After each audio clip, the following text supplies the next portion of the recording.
How's it going? Frank here. Sorry about the noise upstairs. Kids are going crazy.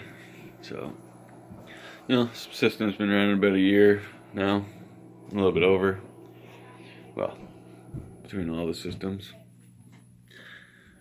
With this similar components, like these batteries anyways. And they all been in use, so I'll show you what we're running over here.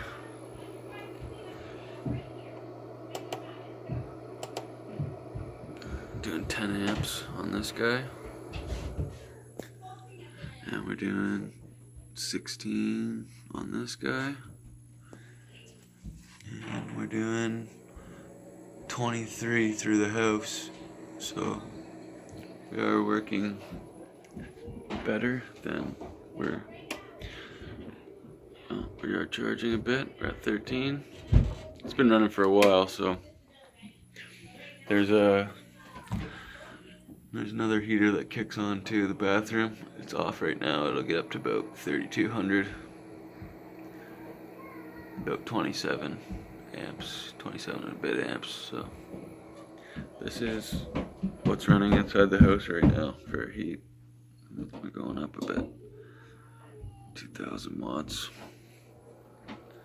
10 amps. You gotta think, all the panels that are on this are connected in series, so it's actually one panel putting out, like, you know what I'm saying, it's 5 panels in series, but it's all in one loop, so there's no parallel banks on there. So if there's a piece of shade that hits one panel, the whole setup's affected. So you can see we're doing pretty good right now, doing 10 amps off that one panel setup, and 10 amps at 199 volts. That's quite a bit. It's probably 1200 watts or so. Let's see if we're starting to go up yet. Yeah, whatever, a little bit. It's going up slow. We're using a lot of power, so. And at a certain time of the day, I start losing from the trees. There's a cloud or something there, you can see.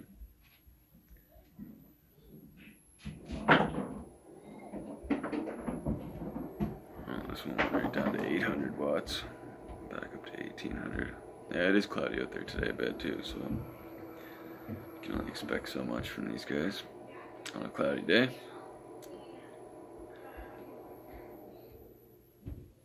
That's what happened actually.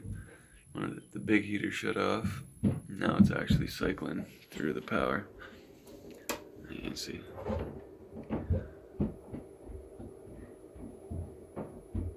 Once it gets down below 13, it'll go back up again. It's supposed to be 14.2, but whatever. Close enough. Honestly, I'm going to go turn that heater back on. These guys do kind of work together, you see. Now it's in CV, constant voltage. So it is actually holding a voltage. It should be holding a voltage, even though I can still hear it cycling, so.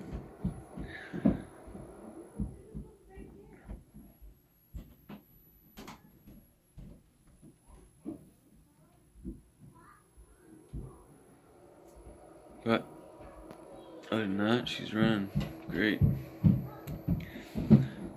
Except when there's no sun. That kind of sucks because we're hitting the 2300 here, I just see. And I'm gonna fire up that other heater again, keep her going strong here. Thanks for watching. There we go. So, kicked all the heaters back on. 3268. This is all just heat for the house, by the way. It's actually minus 18 Celsius outside, so doing 2200 watts here. Let's put it back on amps.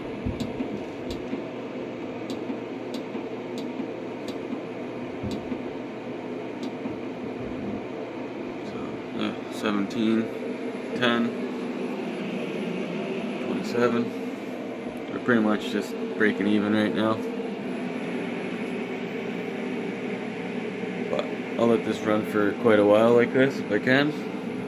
and then it'll cool off eventually in the house. But the hotter I can get it with the solar, the less wood I have to burn, or the less electricity I have to burn from the grid.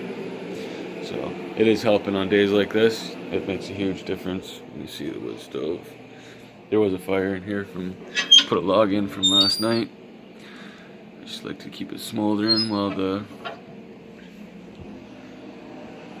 heat's going here, just so I don't have to kindling wood all the time. I hate cutting kindling wood.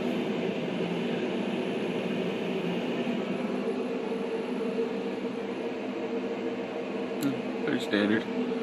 Nothing overexciting going on here. I'll be running around this for a while. Hey, I've also got a question for you guys.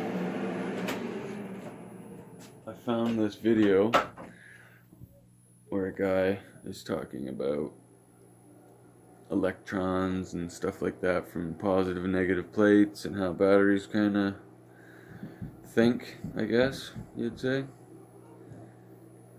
Now he's saying that you should put just one negative connection onto this negative connection, and that will trick the bank into thinking it has more negatives than positive electrons, which should bring your voltage, your sitting voltage, back up again, which should actually restore some amp hours into the batteries if they have been degraded. Now, I'm partially skeptical, but I do understand what the guy is saying. Here's a cloud. It's not that bad of a cloud though. But anyways, that definitely dragged the batteries down. Yeah, a couple points, not a big deal. They go back up anyways, I'm not worried. But yeah, so tell me what you think about that. Does that make any sense to anyone else or no? Kind of does to me, to tell you the truth, but I'd like to test it. Thanks. So it just so happens I have this battery, which is sitting a little bit low, sitting about 6.1 on a good charge. If you let it sit for a week, it's back down to 6.1. This guy here, it's a shitty one, but it's a 1000 amp hour 2-volt cell.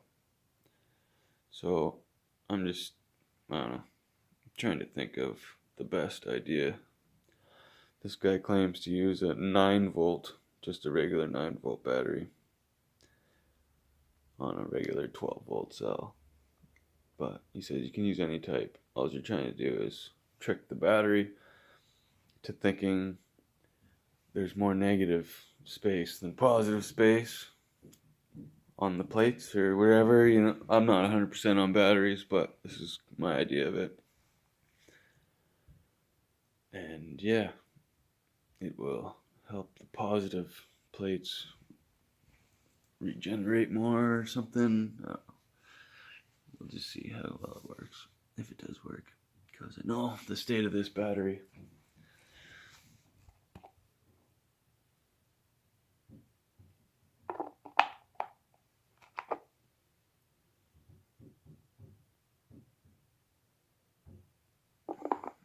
This one is starting to sell a bit. That's good. They're all doing much better right now. I've had this on the charger for a while already. I need something to wipe this up. And the middle cell was starting to get bad anyways. It's different than the rest of them. Like, you get gassing on the cells, and then the middle wouldn't be gassing at all.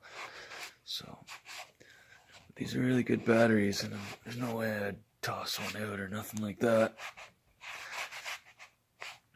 Honestly, if I knew this kind of trick for this stuff here, I might have considered saving some of them. But Yeah, we'll see. We'll see what happens here. This already is looking much better from a couple days ago when it wasn't doing so well. So